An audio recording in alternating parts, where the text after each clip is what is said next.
So who wants to take more listings in the second half of this year? You know, I went out to show my friend a house Saturday night. You know why they wanted to see a house on Saturday night? Just to be as much of a pain in the ass to me as possible. 6:30 Saturday night, one house. Expensive $850,000 house, right? So why did I do it? Why didn't I just refer it to one of you? Because I didn't have the heart to do that to any of you. So I drive 45 minutes there to show them a house that they were never going to buy. Oh, wow. They were never going to buy that house. It looked good online. The listing agent had done a good job. When I looked at it, I was like, oh yeah, this might work for them. You get there, it's nothing like what it looked like in the pictures, right? The listing agent did their job, right? Their job is to get people to show the house. Because unless you come and take a look at the house, you have no chance of buying it, right? Wasn't a bad house, it just wasn't what they were looking for. 30 to 45 minutes there at the house. Why? Because my friends are very social people by nature, and they just wanted to, they have no intention of buying this house. They just want to walk around and look at it. 45 minutes back home. And I guess I was lucky that it was a Saturday night on a holiday weekend. Because what if it had been tonight? Would it have been 45 minutes? No, it had been an hour and 45 minutes, right? And the whole way home, I couldn't help but think, well, this is why you want to get on the listing side. Why? I just burned 3 hours on a Saturday night to show one home they were never going to buy. How much time did the listing agent spend Saturday night at 6:30? No, she was home having dinner with her family. And I was schlepping my cookies clear across town and back, right? Well, I like working with buyers. Liar. You lying dog, that is not true. If it is true, you are the dumbest person I know. And none of you are the dumbest person I know. The dumbest person I know is not in the room right now. You want to know who it is? Yeah. Yeah, I'm not doing that. She's got a camera on. 3 hours on Saturday night while that listing agent was home, probably sitting at her backyard pool, grilling out with her family. And I'm thinking, oh, I have to do this once to get reminded of why you don't want to be on that side of the business. Well, why was I doing it then? Every once in a while you have to, but that's what you want to do for a living? That's what you want to do for a living. No, it's not. So what are you going to do instead? Because this is what people are saying to me. I like working with buyers. No, you're a lying dog. You do not. You do not like to do the listing site activities. The activities that are required to generate consistent listing inventory. You don't like doing that. You just like winging it. And they might buy it. Like, I'll do a little be honest with you. I'm driving over there 6 o'clock on Saturday night to meet them, right? And I'm doing the math. What's 3% of $850,000? $24,000. Yeah, that didn't take long. And you rounded down. You didn't even round up, did you? Right? Uh-huh. So yeah, I don't mind going showing one house for $24,000, right? It's not going to show one house for $24,000.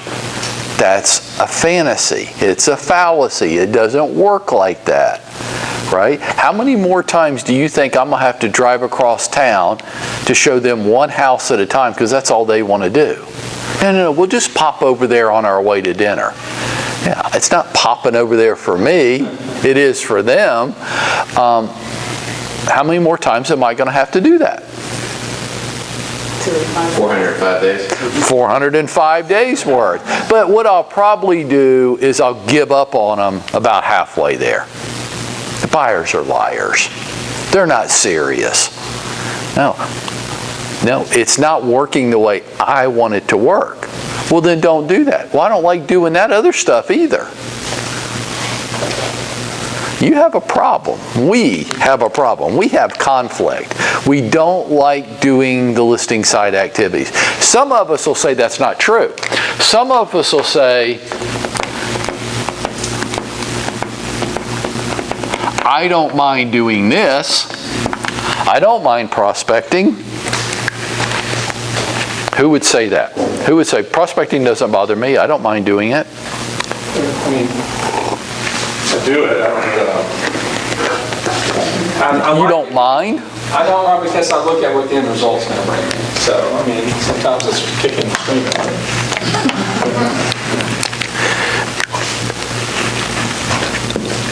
Fantasy. Initial activity. So for those of you that say, I don't like doing this, I don't mind doing this, I don't have to love it, but I don't mind it, I'll make the calls every day. I say, you're just like me going to show that house Saturday night. I don't mind going to show that house Saturday night. Do I want to? I can think of other things I'd rather do Saturday night, but I don't mind going to do it for a $24,000 commission check, right? It's not a $24,000 commission check.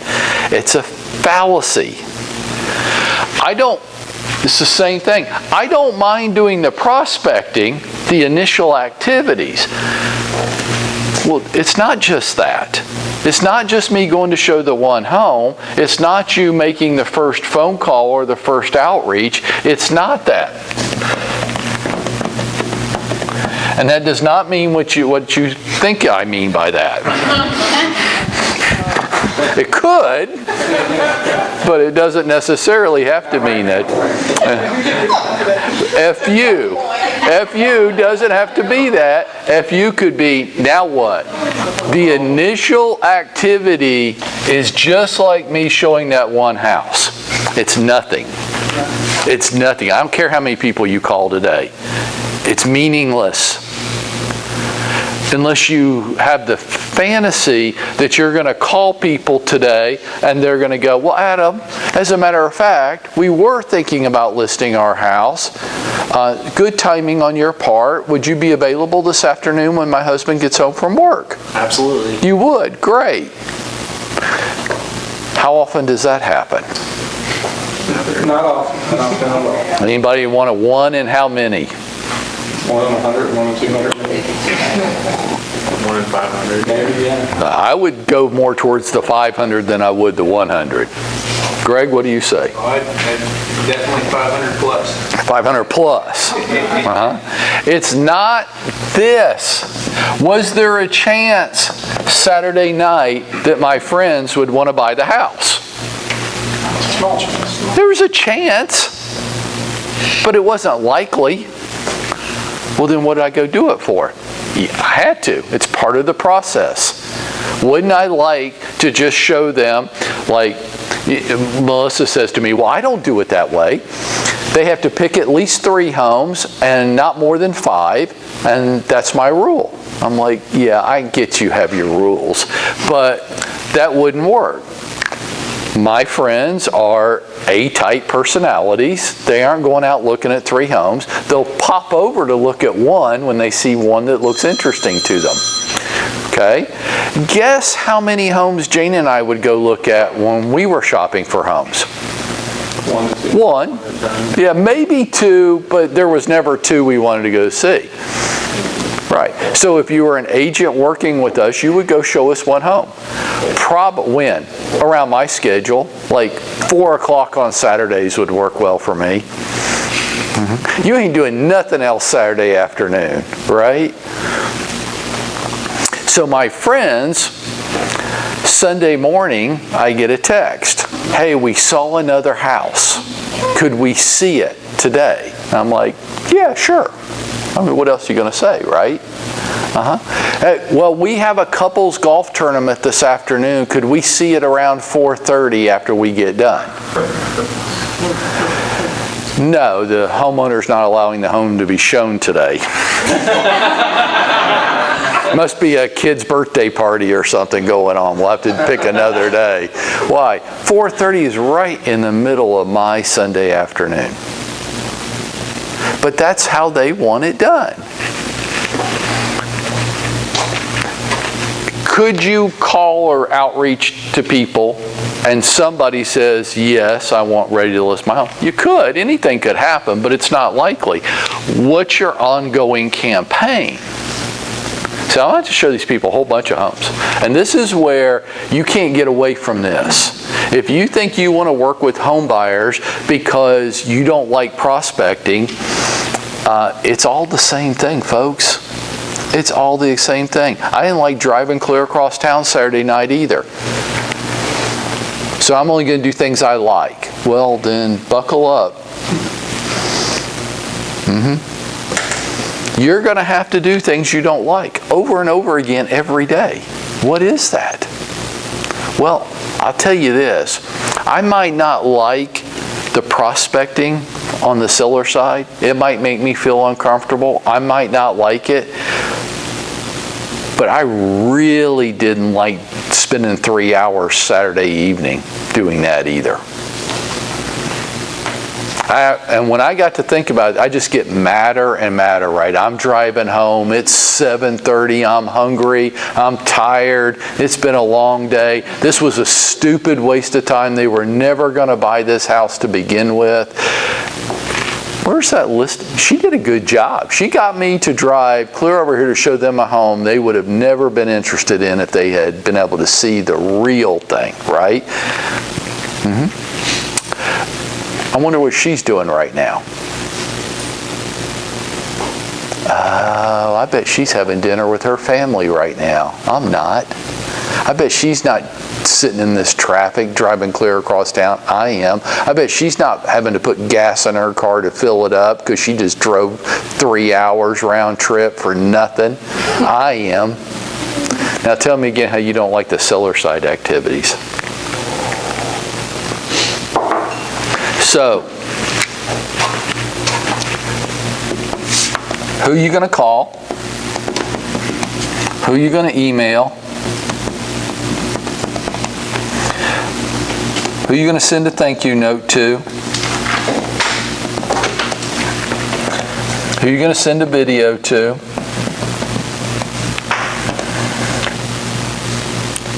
Six ways of making contact with people. Who are you going to send a Facebook private message to?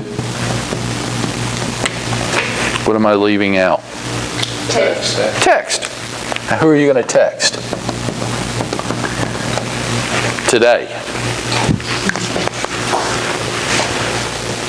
Call, email, thank you note, video, Facebook Messenger, and text. Who are you going to do that to today, and how many? Who and how many? Anybody going to answer? Camille. I have one thank you note to send. You have one thank you note to send. Okay, good. Who pays your bills? Well, right now it's just that one person. Well, you're married? Well, no, I pay my bills. You pay your bills. Okay. You're going to have an issue pretty soon. You're going to send out one thank you note today? I have one thank you note that I can send. Okay. And what else are you going to do? I'm going to call 10, make actual contact with 10 people in my sphere of influence. Okay. Anybody else? Joe?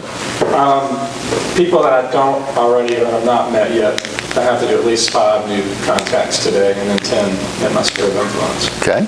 Tara? I thought you raised your hand. Okay, I'm going to call my farm. Okay. What are you going to call them? What am I gonna I'm just teasing. call? Okay. So, measurable. How many? 20, By when?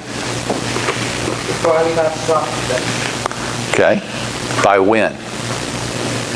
by 3 o'clock. Okay. Good. So do that with yourself. How many and by when?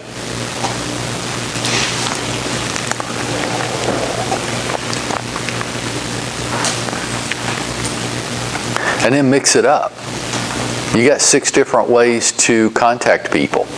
Well, I don't like calling people. Well, then don't call them. You got 5 other ways of making contact with people. What's going to be your way? And what if you did it a different way every day? Mix it up. People that have called for sale by owners. So Greg, you've done this, right? So out of every 10 that you dial, how many will answer? Just depends on the day, but I would say out of every 100, you usually get at least 25. Okay.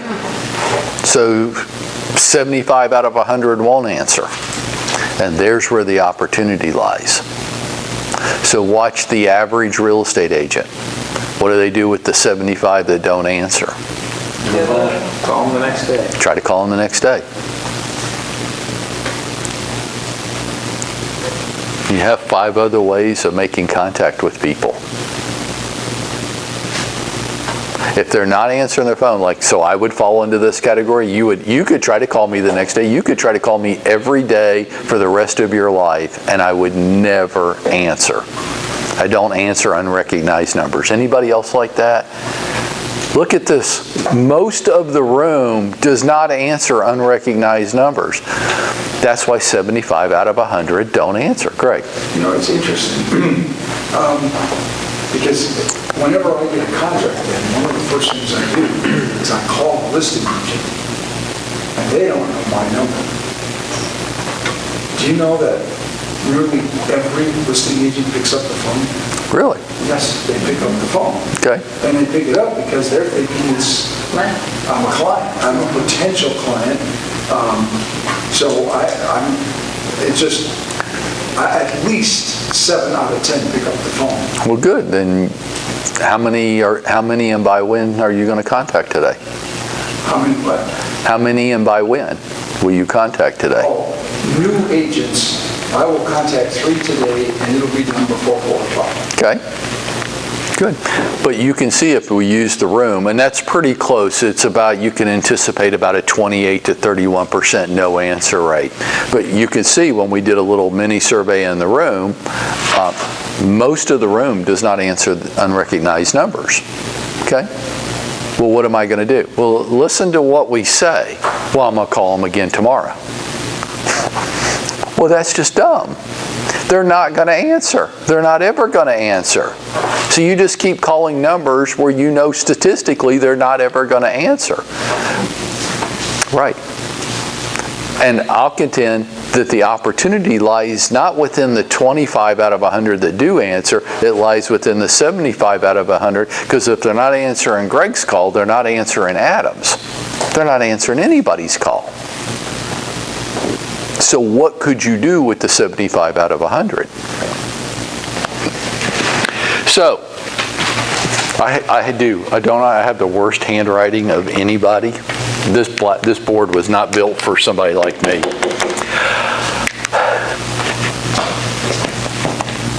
Who? If you want to take more listings in the second half of the year, who do you want to take more listings from? Who do you want that to be? Specific population of people. Not less than 500, not more than 1,000. Who is that?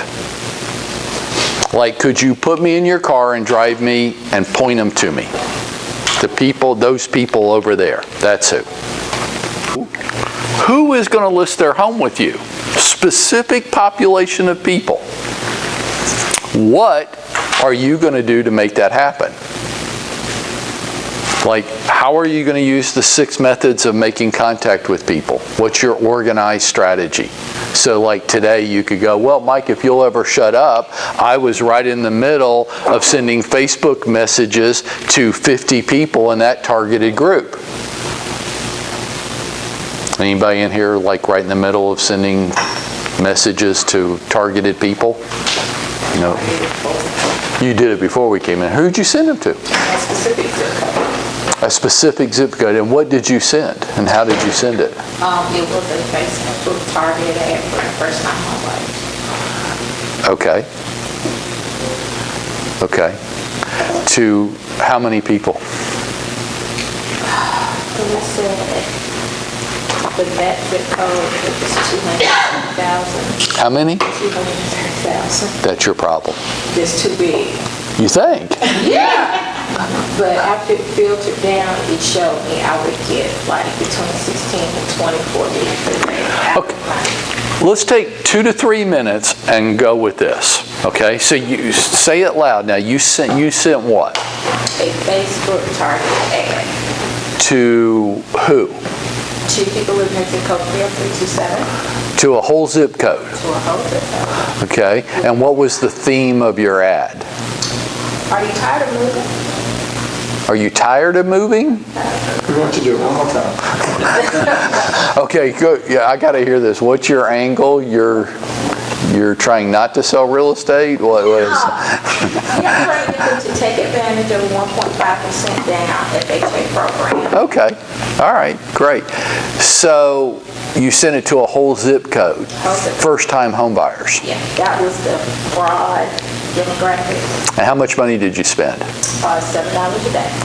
Really? A whole $7? A whole $7? For a whole zip code? I had to get credit. Finance. What's the problem? Too broad. Pretty big. If you had said $700 a day or $7,000 a day, so you took that much butter, okay, and you spread it over that much toast. Right. That's the problem. So you spent enough money to say that you did it, but you spread it over such a huge population, it'll make an impact on almost nobody. You'll need to get lucky. Well, I did do the suggestion demographic to break it down smaller as far as people who are looking at homes.com, Trulia, Zillow, people who are looking for financing. So how could she have broken it down into a targeted audience? Yes. The apartment complexes in that zip code. You could just break it down because they all are tenants, right? Okay, so is it likely that within a certain apartment complex, there's somebody in there that doesn't want to live in an apartment the rest of their life, that would like to own a home? Yeah. And your message would be relevant? Yep. Right.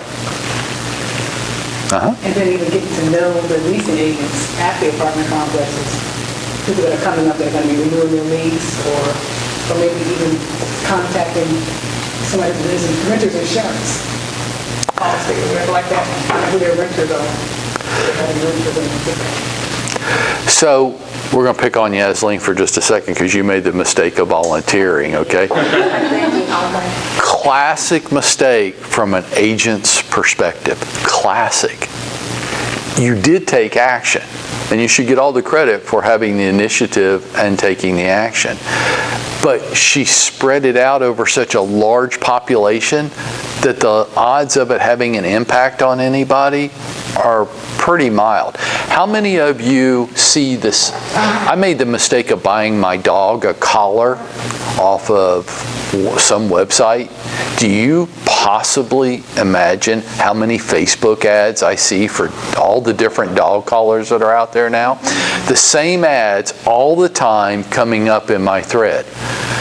Why? Well, obviously I have a dog or I'm into something really weird, right? So, I know, I'm not supposed to do that, I'm sorry. Just edit that out, okay?